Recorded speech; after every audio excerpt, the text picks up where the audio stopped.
మన దేశంలో 4 రాష్ట్రాలు మరియు ఒక కేంద్ర పాలిత ప్రాంతంలో అయితే election commission of India elections యొక్క డేట్ని ప్రకటించిందండి. పశ్చిమ బెంగాల్లో ఉన్న 294 స్థానాలకి, తమిళనాడులో 234, కేరళలో 140, అస్సాంలో 126, ఇంకా పుదుచ్చేరిలో ఉన్న 30 స్థానాలకైతే ఎన్నికల కమిషన్ ఎన్నికలు ప్రకటించింది. పశ్చిమ బెంగాల్లో మాత్రమే 2 దశల్లో పోలింగ్ జరగనుంది. మిగిలిన అన్ని ప్రాంతాల్లో ఒకే దశలో పోలింగ్ అయితే జరగనుంది.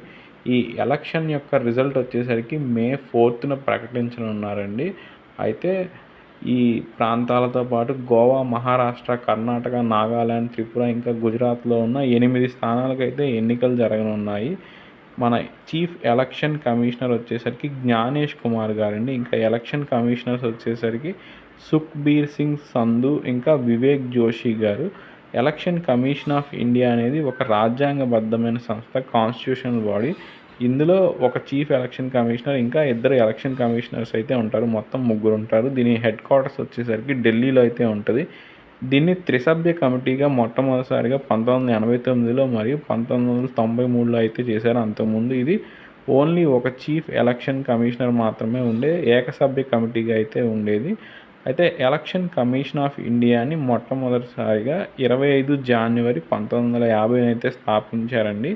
ఈ ఎలక్షన్ కమిషన్ ఆఫ్ ఇండియా ఒక ఇండిపెండెంట్ బాడీగా ఉండి ఎలక్షన్స్ కండక్ట్ చేయాలని ఆర్టికల్ 324 అయితే చెప్తుందండి. సెకండ్ బిట్ వచ్చేసరికి 2025 డిసెంబర్ నాటికి భారత్ పునరుత్పాదక ఇంధన సామర్థ్యంలో గుజరాత్ 16.5% ఉత్పత్తితో అయితే మొదటి స్థానంలో ఉంది.